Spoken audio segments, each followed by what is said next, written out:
안녕하세요. 사랑하는 성도님, 은혜의 주님이 우리와 함께 하십니다. 우리와 함께 하시는 주님을 찬양합니다. 내 영혼이 주님을 찬양하며 기뻐합니다. 내 영혼이 주님을 찬양합니다. 같이 기도합시다. 빛을 창조하신 하나님, 날마다 주시는 새로운 아침은 위대하신 하나님의 선물입니다. 주님은 오늘도 세상 속에서 선을 이루어 가십니다. 기쁨으로 주님을 섬기고자 하는 마음을 일으켜 주옵소서. 이웃을 사랑하며 주님의 모든 창조물과 함께 평화롭게 살게 하옵소서. 오늘도 하나님의 아들 구세주 예수 그리스도께 온전히 헌신하게 하옵소서. 이 시간 주님의 말씀 읽을 때 성령님 오셔서 밝혀 주옵소서. 눈을 열어 보게 하옵소서. 귀를 열어 듣게 하옵소서. 마음을 열어 깨닫게 하옵소서. 깨달은 말씀대로 살게 하옵소서. 오늘도 생명의 말씀으로 채워 주옵소서. 예수 그리스도님의 이름으로 기도합니다. 아멘. 네, 오늘 말씀은 이사야서 63장 1절에서 14절 말씀입니다. 에돔에서 오는 이 누구며 붉은 옷을 입고 보스라에서 오는 이 누구냐? 그의 화려한 의복 큰 능력으로 걷는 이가 누구냐? 그는 나인이 공의를 말하는 이요 구원하는 능력을 가진 이니라. 어찌하여 내 의복이 붉으며 내 옷이 포도즙 틀을 밟는 자 같으냐?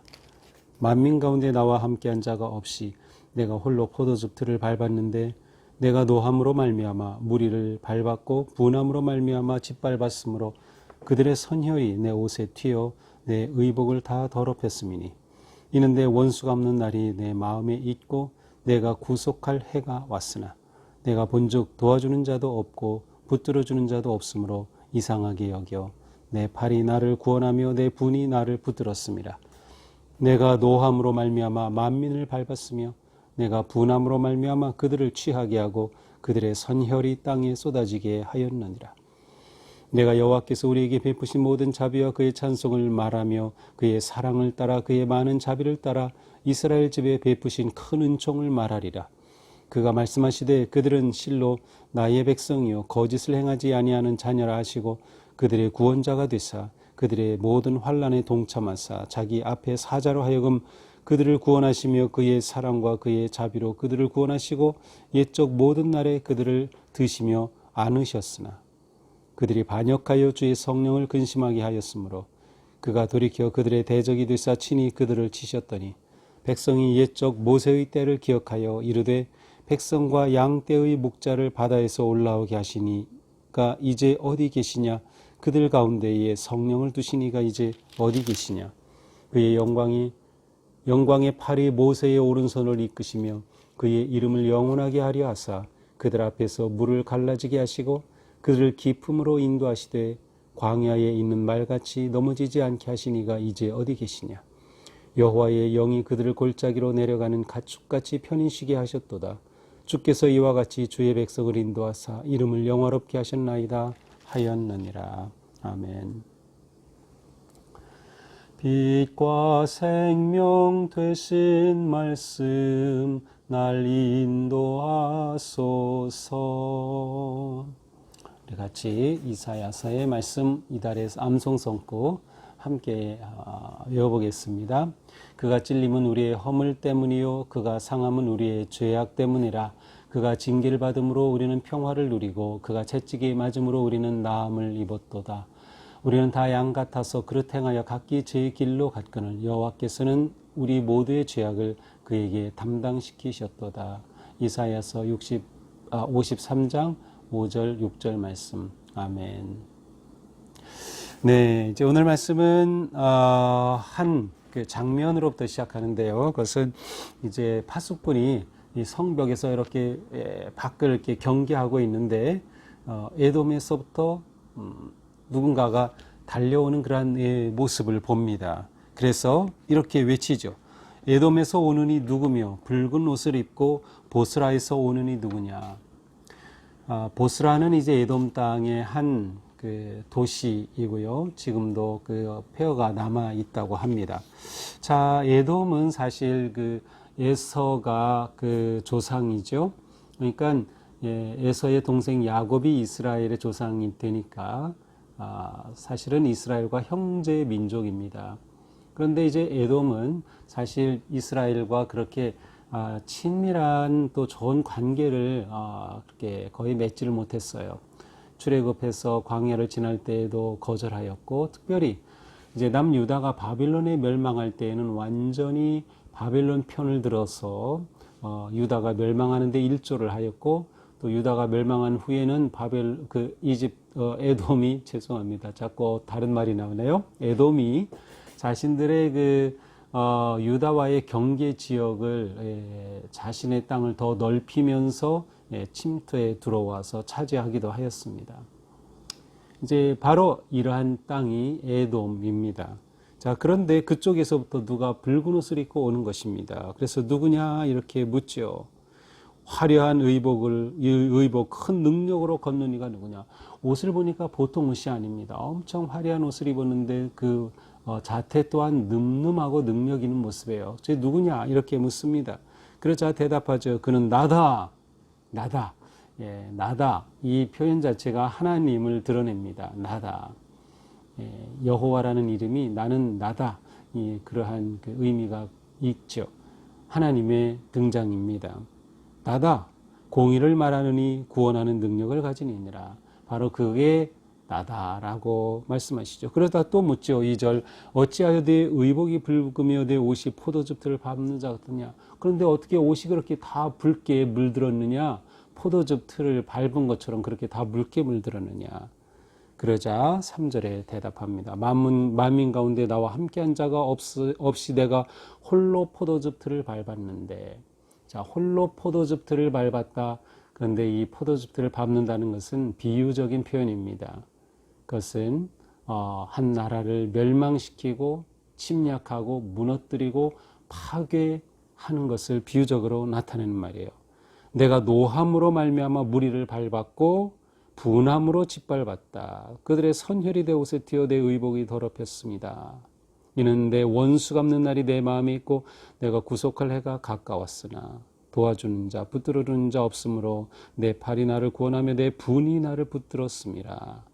내가 노함으로 말미암아 만민을 밟았으며 내가 분함으로 말미암아 그들을 취하고 그들의 선혈이 땅에 쏟아지게 하였느니라. 아주 비참한 모습이죠. 그러니까 이 옷이 이렇게 붉게 된 이유가 바로 전쟁을 하고 그들을 다 죽이면서 선혈이 피가 튀어서 다 이렇게 옷에 묻었다는 겁니다. 자, 이 날을 가리켜 4절에 내 원수 갚는 날이라고 표현하고 있어요. 하나님께서 에돔에 대해서 원수를 갚으신다는 거예요. 자, 하나님이 에돔에 대해 원수를 갚는다는 것은 거꾸로 하나님의 백성 유다, 이스라엘에게는 구속의 구원의 날이 된다는 뜻이에요. 그래서 4절은 이렇게 말하죠. 내 원수 갚는 날이 내 마음에 있고 내가 구속할 해가 왔으나. 하나님의 원수 갚는 것은 이스라엘에게는 구원의 날이다. 하나님께서는 에돔과 또 6절에 보니까 만민을 밟는다. 그래서 이스라엘을 괴롭히고 고통스럽게 했던 모든 그런 이방 나라들에 대한 하나님의 심판을 보여줍니다. 그러니까 하나님의 심판과 이스라엘에 대한 구원, 이 양면성이 동시에 나타나고 있습니다. 자, 이런 모습을 보면서 하나님의 심판의 때가 우리에게는 어떠한 때일까?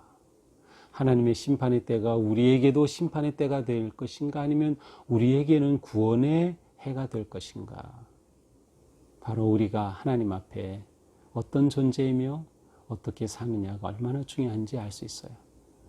저는 우리 모두는 다 하나님의 그 심판의 날에 우리에게는 그날이 구원의 해, 은혜의 해가 될 줄로 믿습니다.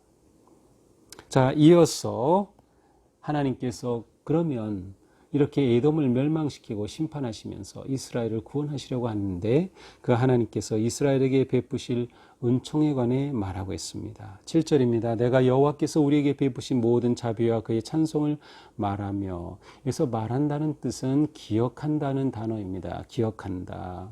그의 사랑을 따라 그의 많은 자비를 따라 이스라엘 집에 베푸신 큰 은총을 말하리라. 큰 은총을 기억하겠다. 어떤 것을 기억합니까? 하나님의 그들에게 행하신 일들을 기억하는 겁니다. 6절입니다. 그가 말씀하시되 그들은 실로 내 백성 거짓을 행하지 않은 자녀라 하시고 그들의 구원자가 되사 그들의 모든 환난에 동참하사 자기 앞에 사자로 하여금 그들을 구원하시며 사랑과 자비로 그들을 구원하시고 옛적 모든 날에 그들을 드시며 안으셨으나.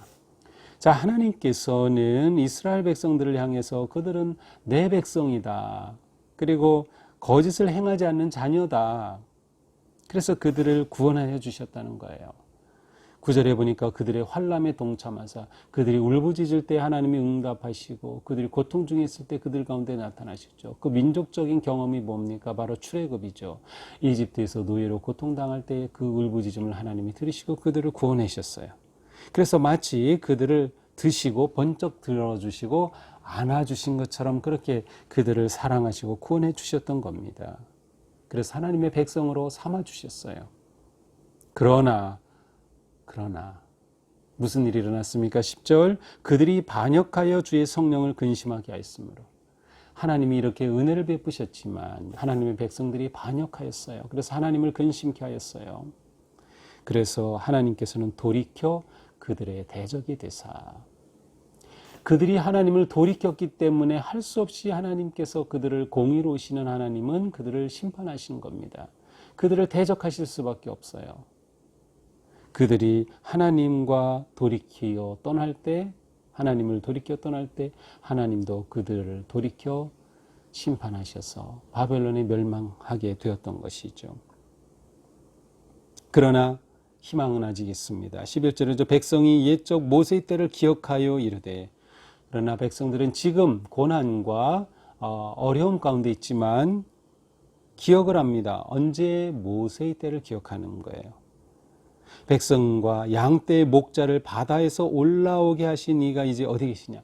자, 하지만 우리 예전에 하나님께서 우리를 사랑해 주셔서 홍해를 가르시고 바다에서 우리를 구원해 내신 그분, 목자를 세워 모세를 세워서 우리를 구원해 주셨던 그분이 지금 어디 계시냐. 지금 우리가 이렇게 고난을 당하고 있는데 지금 그 하나님은 어디 계신가?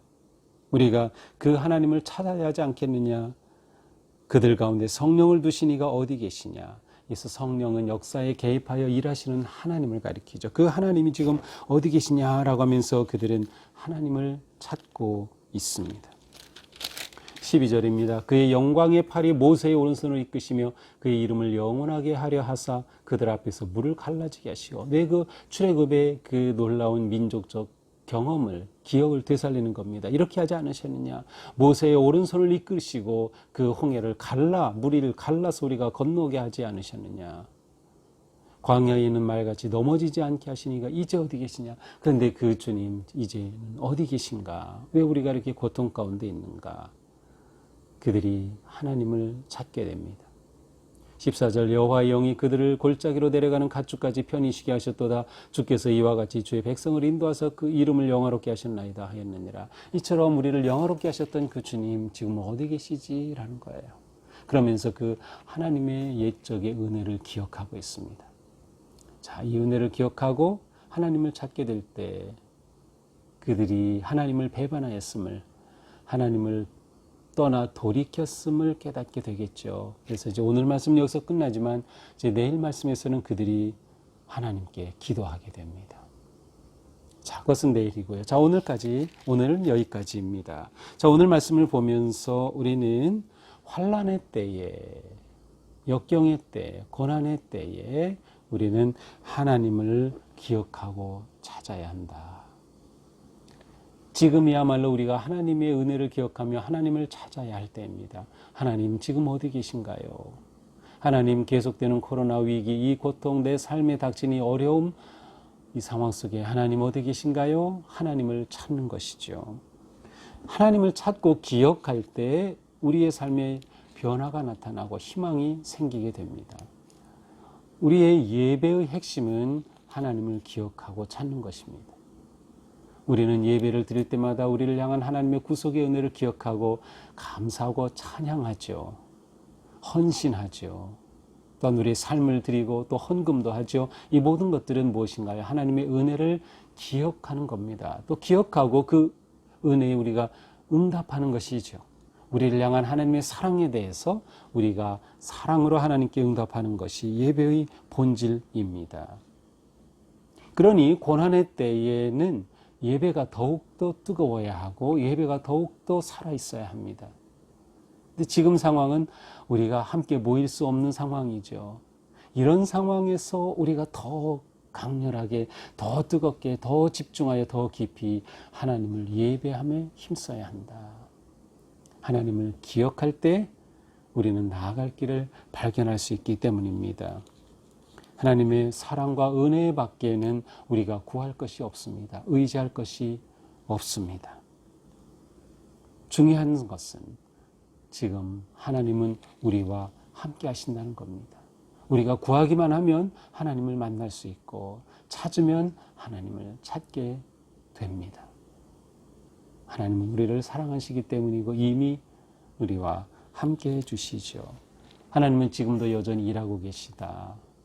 여전히 우리를 사랑하고 계시다. 그러니 오늘도 우리는 이 하나님을 의지하면서 오늘 하루의 삶이 주님의 은혜 안에 승리하는 거룩하고 복된 삶이 되기를 주님의 이름으로 축복합니다. 우리 마침 찬양 부릅니다. 항상 주님께 감사하며 항상 기뻐하라. 두려움 없이 기다리며 오시는 주님 찬양하라. 오시는 주님 찬양하라. 기도합시다. 하나님 감사합니다. 오늘도 주님의 은혜 안에 저희들을 부르시고 또 말씀으로 깨우치시며 여전히 저희들을 사랑하고 계시는 하나님을 보게 하여 주시니 감사합니다. 오늘 하루도 저희들이 하나님을 기억하게 하시고 이 환난 중에 하나님을 찾게 하여 주시고 저희들의 간구와 간절함에 하나님 응답하여 주시옵소서. 저희들의 삶에 하나님의 사랑과 은혜와 희망을 일으켜 주시고 깨닫게 하시고 이 어려움 속에서도 하나님의 능력에 선 의지하며 담대히 나아갈 수 있도록 잡아 주시옵소서. 이 시간 우리가 공동체의 합심으로 기도합니다. 우리에게 천하보다 귀한 다음 세대를 주셨습니다. 우리 교회의 모든 다음 세대, 우리 자녀들이, 우리 청년들이, 우리 청소년들이 하나님의 은혜 안에서 이 모든 역경을 이겨내며 또한 그들이 하나님이 주시는 지혜 안으로 그들의 삶을 아름답게 열어갈 수 있도록 하나님께서 동행하시고 인도하여 주시옵소서. 다음 세대가 일어나 하나님을 예배하는 세대가 되게 하여 주시고 우리의 자녀들이 하나님을 의지하고 믿는 진실한 하나님의 자녀들로 세워지게 하여 주시옵소서. 그들의 인생 길을 열어주시고 함께하옵소서. 특별히 우리 수험생들과 또 취업 준비하는 청년들의 길을 인도하여 주시옵소서. 군에 가 있는 자녀들을 지켜주시옵소서.